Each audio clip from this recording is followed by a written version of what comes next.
Welcome to the Forbidden City.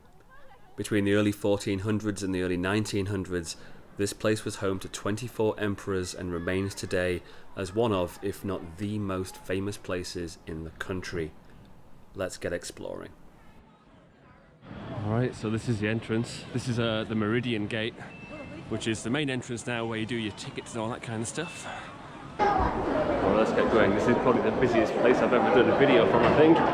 But again, it's, you know, in this whole country, along with the Great Wall and probably the Terracotta Warriors in Xi'an, this place is about the most famous there is. It's a long time since I've been here, a really long time, quite excited about it. Just to give you an idea of how cold it is today.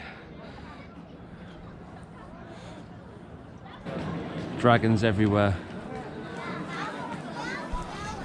Apparently, there are over 10,000 either sculpted dragons or pictures, images of dragons in the Forbidden City. Of course, it was a symbol, and it is still a symbol of China today.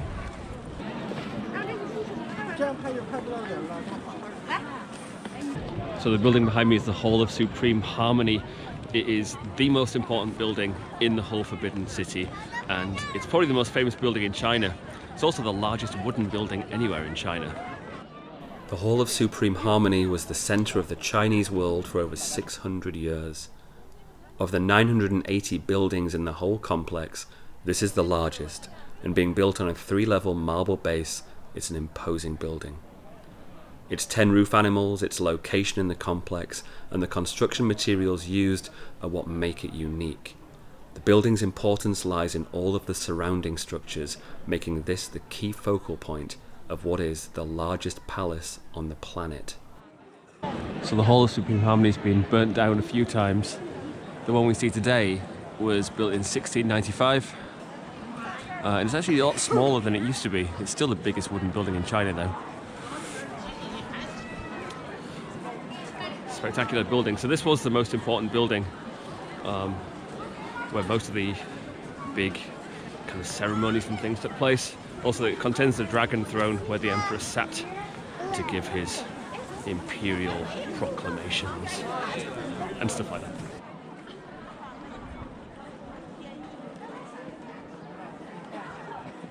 That girl's got to be cold, right?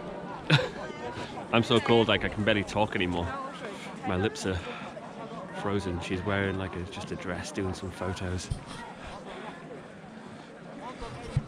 Good for her, good for her. So the first 3 halls that you come to, the Hall of Supreme Harmony, the Hall of Middle Harmony, which is this quite small one next to me, and in front of me the Hall of Preservation of Harmony, are the 3 most important buildings in the whole complex.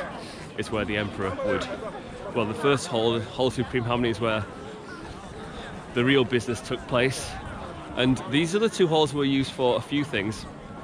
A lot of it was for practice and rehearsal for ceremonies and things like that.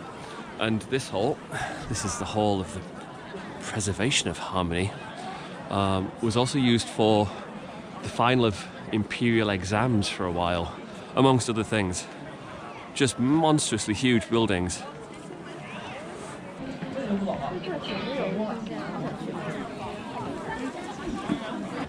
It's just so vast, you know. It's the biggest palace complex anywhere in the world.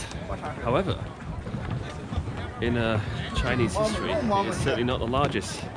In Xi'an, where I live, the Weiyang Palace, which was the main palace of the Western Han Dynasty, like 2,000 years ago, was 6 or 7 times bigger than this, which is just insane. When you come here, you know, you see the scale of it.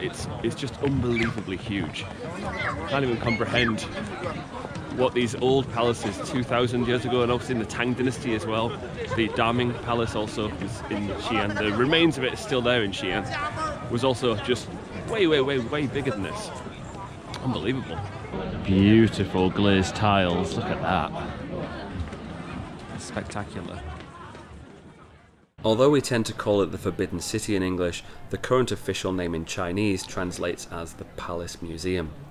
Containing millions of pieces of art and hundreds of thousands of ancient texts, vases, paintings, etc., museum is a very appropriate word. Although some areas of the Forbidden City are still closed to the public, there are plenty of halls and courtyards to explore. Well, either side of the main central north-south axis, there are, of course, lots of other palaces, gardens and things which were home to various princes, concubines, etc. And quite quiet, crowds thin out, still quite peaceful after all these years. Anyway, let's keep moving, shall we?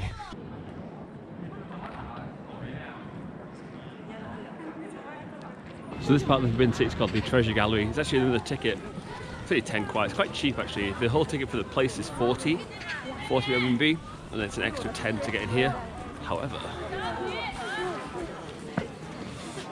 it's a 9-dragon screen. There's only 3 of these in China. 2 of them are here in Beijing, and the other one I visited recently in last summer in Daunting. It's amazing. Let's have a look. Dragon screens are one of my favourite Chinese architectural features, although honestly the dragon screen in Daunting is by far the most spectacular. Sorry, Beijing. If you didn't see the Daunting video, by the way, check the link above. Dragons and the number 9 are two things that are represented all over the place in the Forbidden City. They are both representative of the Emperor. So, as I said, dragon obviously is a key symbol in China, and there are thousands and thousands just everywhere here. Pretty cool. So the number 9 obviously is the number that also represents the Emperor. 9 dragons, these 9 dragon screens could only be built in imperial palaces by the Emperor. It's why there are only 3 left in China now, but there were probably not that many in the first place. It is said that in the Forbidden City there are 9,999 rooms.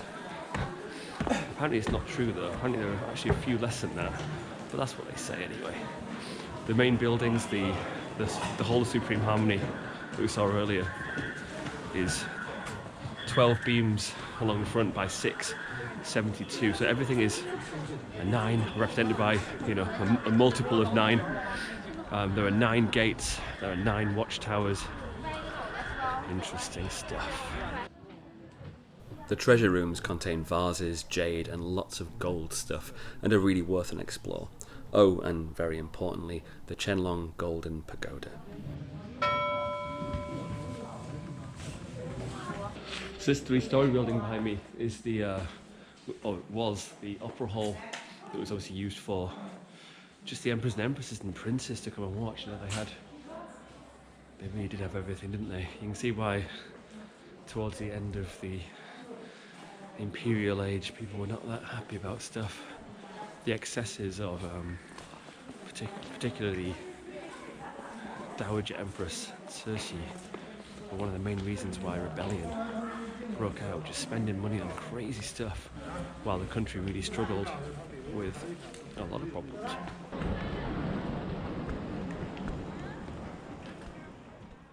Despite the cold, I enjoyed the Forbidden City a lot.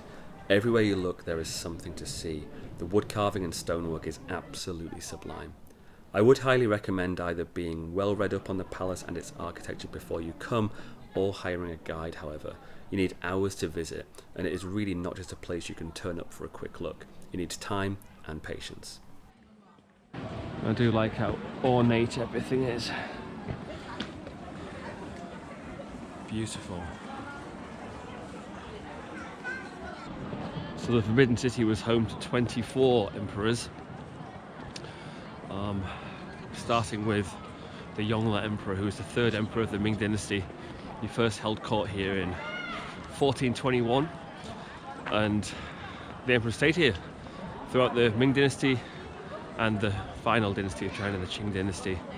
The last emperor, of course, being Puyi, who abdicated in 1912.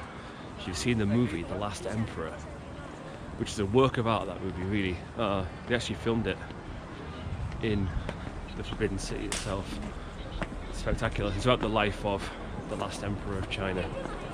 So at the northernmost end of the Forbidden City is the Imperial Garden, which we're just going to now. The Imperial Gardens lie at the far north of the Forbidden City and mark the end of the journey. A bit busy to really enjoy the gardens, they must be insane during holidays or warmer months, but nevertheless a nice place for a wander. The Forbidden City is so steeped in history it's quite difficult to comprehend the famous names who have walked here before in a time when us mere mortals wouldn't have even been allowed to enter. This was a really good visit and I will be back again one day. Forbidden doesn't seem like a very apt word anymore. God, just suddenly got really busy.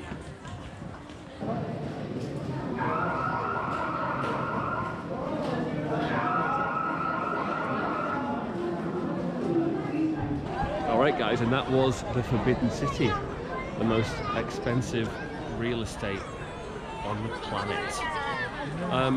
However, we just left the main gate there, to the north.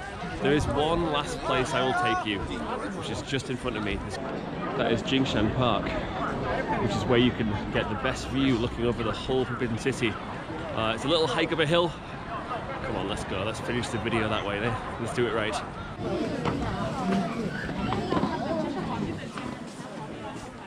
There's a famous thing happened in this park in 1644. The dying breath of the Ming Dynasty. Rebel forces led by Li Zicheng had already entered Beijing, and the last Ming Dynasty emperor, the Chongzhen emperor, came here and hanged himself from a tree. And thus the Ming Dynasty ended, which led to the final dynasty, the Qing dynasty, the Manchu-led Qing dynasty.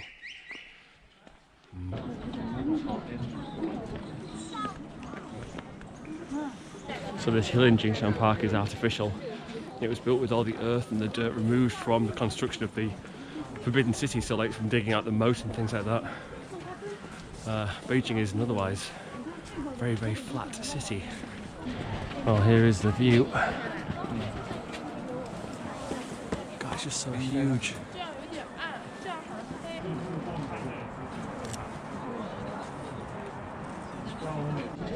Alright, and here in Jingshan Park is where I'll finish this video. All the best. Hope you enjoyed it, and see you in the next one. Bye.